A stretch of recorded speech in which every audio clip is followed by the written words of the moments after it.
Bon dia, nois i noies, com esteu?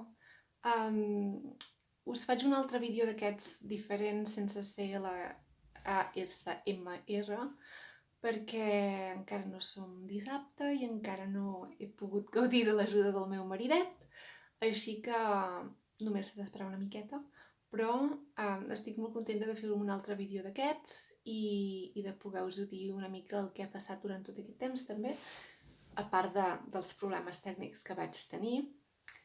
I una de les coses que us volia preguntar, sense parlar del tema de manera molt oberta o precisa, perquè no sé què passa amb YouTube, que no es pot comentar el tema gaire sense tenir problemes, o sigui, hi ha certes clàusules i coses, no hi entenc gaire, però per si un cas, o sigui, serem discrets. Una de les coses que us volia comentar és, o preguntar, vull dir, conversar sobre el tema, és com us heu sentit durant tot aquest temps de mesos diferents, per dir-ho d'alguna manera.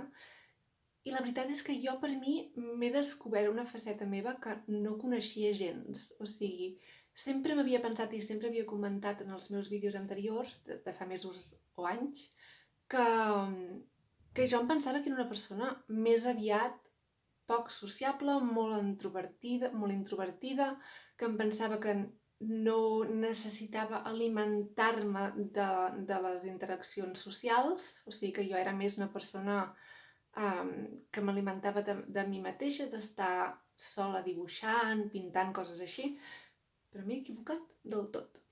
I em pensava que quan ens van dir que no podíem tenir la vida que teníem abans, diguéssim, per dir-ho d'alguna manera, em pensava que seria molt fàcil per mi, que no tindria problemes i que res, vull dir, seria més com vivia jo normalment, però una miqueta més. I em pensava que això seria molt difícil justament per la gent que era molt sociable, que era de sortir molt, de viatjar molt, de moure's per tot arreu. Però m'he equivocat. He descobert que, de fet, és una part de la meva personalitat que anava alimentant sense donar-me'n compte. O sigui, a la vida de cada dia tenia petits moments, per exemple, en el supermercat o les botigues, en què parlava amb la caixera o hi havia gent que, no sé, ens trobàvem pel carrer i sempre comentàvem, o simplement gent que em trobava pel carrer o a les escoles. A les escoles realment això ho vaig notar moltíssim, anant a buscar el nen, que parlava amb les mares, després al sortir del col·le, després parlava també amb les professores i els professors, d'aviam com havia anat el dia, etc. Bueno, les professores no vull dir, les cuidadores, diguéssim, perquè era realment la guarderia. Però tenia un ritme de vida en el que vivia coses diferents i noves cada dia, en les que m'alimentava a veure la gent diferent cada dia i amb converses diferents i hi havia aquestes petites il·lusions de que et trobes algú i després algú et somriu pel carrer. No sé, coses així que fins i tot tonteries, ja us dic, d'un somriure d'algú pel carrer. I tot això, a les 2 setmanes de ser a casa, vull dir, sense veure ningú, sense sortir, sense fer res, em vaig adonar que m'estava realment deprimint, però deprimint del tot, o sigui, sèrio. I és que vaig sentir que la vida s'acabava, era com si de repent no hi hagués ritme, com si els dies anteriors fossin exactament els mateixos que els dies posteriors, com si llevar-me no tingués sentit, perquè vull dir, seria una repetició del dia anterior i no passava res nou, no hi havia il·lusions, tot eren obligacions, o sigui, jo normalment, no sé, esperava les petites coses, els petits moments aquests que no era conscient que m'alimentaven tant. I realment ser a casa, preocupar-te només de tenir la casa neta, organitzada i tot això. El teu fill petit, molt petit, que a sobre tenia el síndrome aquest d'hiperactivitat, queixant-se tot el dia, desordenant-ho tot era completament irritant. O sigui, era desendreçar-ho, tornar-ho a endreçar jo, perquè ell ho torni a desendreçar literalment un segon després. El meu marit, que està treballant tot el dia des de casa, o sigui, no es mou de casa, també és una altra cosa aquesta. Tinc tots els seus plats, menja 500 cops al dia per avorriment, apilats a la cuina, i després tinc, vull dir, ell treballant amb aquest... o sigui, l'actitud que té no és la d'estar a casa junts, tranquils, amable, no, és l'actitud sèria i estressada de treball, surt i entra a la cuina estressat i tal qual. Després, la cosa aquesta de no parlar-se en tot el dia, encara que estiguem tots a casa, era com quasi sentir-me encara més sola, vull dir, si estigués amb algú, o sigui, com ho explico? Si no hi hagués ningú a casa, i llavors no pogués parlar amb ningú, em sentiria diferent que estant amb la persona a casa però que no em parli, que no em faci gens de cas, o que fins i tot les relacions siguin una mica tenses perquè, clar, està treballant, llavors està en un ambient de treball sèrio, tal, estressat, i que a més doncs, no ens veiem en tot el dia perquè ell està en la seva habitació treballant i quan acaba de treballar l'únic que té ganes de fer és estar amb si mateix reposant, perquè ell tampoc és gaire sociable, i recarregar les seves energies i poder mirar una pel·li de les seves, vull dir, realment una cosa masculina que jo no. I realment és que em vaig adonar que totes aquestes coses ens estaven allunyant moltíssim, encara que estiguéssim tots juntets a casa tot el dia.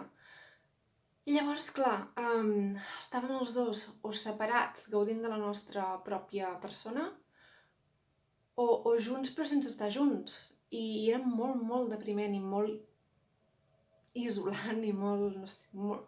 Era horrorós, realment. I això li afegeixes les responsabilitats de casa, les responsabilitats del nen, els crits del nen, tots aquests problemes que van fer la vida bastant difícil i que no fent que la vida sigués viva. És com si fos una mort en el que el cos encara està viu i t'has d'adaptar amb això. Llavors em sentia com si em llevés al matí i no tenia clar si encara estava dormida o estava desperta, perquè total era el mateix, anar a dormir o llevar-se i fer el mateix, repetitiu cada dia, sense sentit, sense motivacions, sense incentius, sense petites il·lusions cada dia. Clar, és que va ser molt fort per mi i em vaig adonar d'això, que necessitava aquest canvi, necessitava viatjar, necessitava... Encara que fos sense viatjar, però només sortir al carrer i veure gent diferent i creuar-te amb algú i tenir algun comentari, algun somriure, alguna cosa, compartir alguna cosa, intercanviar alguna cosa. Les experiències que fan que quan les ajuntes hi ha una pel·lícula i llavors hi ha una vida, un sentir-se viu, la diferència aquesta entre l'ahir i el demà. Però, o sigui, és com si m'haguessin matat, ja us dic, com si només quedés el cos viu, però tota la resta estava completament mort. I em vaig deprimir moltíssim. Va ser una depressió horrorosa. I després d'això, a sobre, no sé què em va passar, o si va ser també arrel de la depressió aquesta, però se'm va començar a trencar i a caure el cabell. De fet, encara el tinc fatal. Vaig començar a tenir problemes de poder dormir, perquè vull dir dormir quan ja has estat dormint tot el dia, i dormint no, però vull dir, va ser... És que era com... Em feia falta... No sé, que no podia dormir. I després la sensació aquesta Era com la menopàusia, però a la meva edat, cosa que no toca gens, hauria d'estar realment al súmum de la fertilitat ara mateix, i en comptes d'això em sentia menopàusica, amb la pell molt seca, el cabell molt, molt, molt sec. Tenia... És que tot era la sensació, vull dir, els llavis tallats, secs, tot sec, els ulls secs, tot era com... No podia anar al lavabo, no podia digerir, estava infladíssima tot el dia... Tenia la sensació... No podia pensar, o sigui, tenia com un núvol molt, molt, molt espès al cap, que això, menjant greix animal saturat, m'ha canviat del tot, o sigui que em faltava més d'això, suposo, però també era una cosa com hormonal i suposo que també el greix saturat té moltes hormones, per això m'ha ajudat bastant, però em sentia com això, com menopàusica en la meva edat, que és al·lucinant. I altres coses, també vaig tenir allò de les calors aquestes menopàusiques, calor fred, tenia la libido completament morta per això, evidentment, i clar, entre tots aquests canvis i això, del que no puc parlar, i va ser una mica fort. Encara estem amb aquest canvi, encara em passen moltes d'aquestes coses, per això vaig a fer un anàlisi el dimarts per veure què em passa hormonalment, però el cabell encara el tinc molt malament. Ara no us sembla, perquè m'he posat literalment 300 olis diferents i mascaretes i sèrums i de tot, però el tinc com si fos un estripall sec de palla, porós, com un tronc d'arbre mort, literalment. O com l'Hermione de Harry Potter. Llavors, això, d'alguna manera, també he pres 10 quilos a més, vull dir, 10 quilos m'he engreixat, sense canviar, vull dir, és que no ho entenc. 10 quilos, això abans del greix saturat, cosa que, clar, no em puc posar la roba d'abans, em sento elefàntica, vull dir, realment és espantós, i no es nota a la cara perquè ho he agafat, tipus, només els braços, a la panxa, en fi, horrorós. Menopàusica, realment. I res, doncs em aniré a fer l'anàlisi aquest, no puc ni parlar ja, per veure què em passa i a veure si m'ho poden canviar i a veure si tinc més energia per poder filmar i fer les coses que m'agraden. Per això estic filmant ara, perquè com a mínim puc fer alguna cosa encara que encara no tinc el micròfon i totes aquestes coses pensades, però com a mínim em puc connectar. I també he vist que hi ha, o sigui, quan he posat els 2 primers vídeos que no són ASMR, em costa molt dir-ho en català això, ASMR, en català hi ha 400 persones de cop que s'han desapuntat del cadena, o sigui, també va ser com un tall, no? Dir-se, ostres, només esteu aquí per... No sé, em va fer pena també, saps? Després de tant temps i que poso un vídeo i que... Res, veus que la cosa és només fan servir el teu vídeo per anar-se'n a dormir però no els importes una merda. Que ho entenc, però també va ser com un tall, no? I vaig dir, bueno, és igual, faré el que jo vulgui i així tots contents. Però, en fi, que volia saber com vosaltres ho heu viscut. Sisplau, no deixeu comentaris amb les paraules aquestes que no es poden dir per si un cas, però m'agradaria saber com ho heu viscut i també una altra cosa molt important que volia saber i que volia parlar i comentar del tema, tant nois i noies, la punxadeta que us posen al braç, vull dir, si ja heu tingut la primera punxada o la segona o totes dues o el que sigui, jo l'he tingut la primera perquè visc als Estats Units, no? Al Regne Unit, llavors va una mica més de pressa, però ja sé que molts de vosaltres encara no us toca, perquè moltes de les meves amigues que són allà, a Barcelona, encara no han tingut la primera, però bueno, és igual.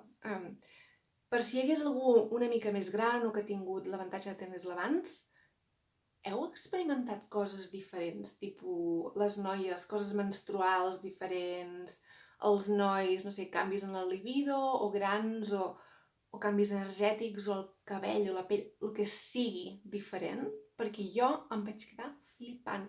O sigui, una hora després, quan us diguis una hora després, no és un dia després, no és una setmana després, és una hora. Una hora després de la punxada, vaig començar a sentir com si em vingués la regla, o sigui, les tibades aquestes cap avall. Era com aquella sensació que t'ha de venir, i em va començar a caure com sagnat, però dels primers dies d'abans de la regla, vull dir, un sagnat que només necessita com un salvaslip. Llavors vaig pensar que raro, perquè vull dir, realment no em toca, saps? Gens. O sigui, eren com 14 dies abans de la regla. I vaig estar sagnant d'aquesta manera durant 3 setmanes. Sí, 3 setmanes. I després la quarta em va venir la regla abundant. I després vaig continuar sagnant d'aquesta manera. I ara avui en dia encara estic sagnant. O sigui que en tot plegat deu fer... No sé quant temps fa ja. He perdut el compte, però vull dir molt, molt temps sagnant. Llavors, clar, cansament, ansietats, coses, perquè clar, estàs perdent molta sang i jo que ja tinc tendències anèmiques i tal, va ser bastant horrorós. O sigui, m'agradaria molt saber si vosaltres, nois, noies, heu tingut canvis tipus hormonals després de la punxada. Us deixo aquí, un petonet.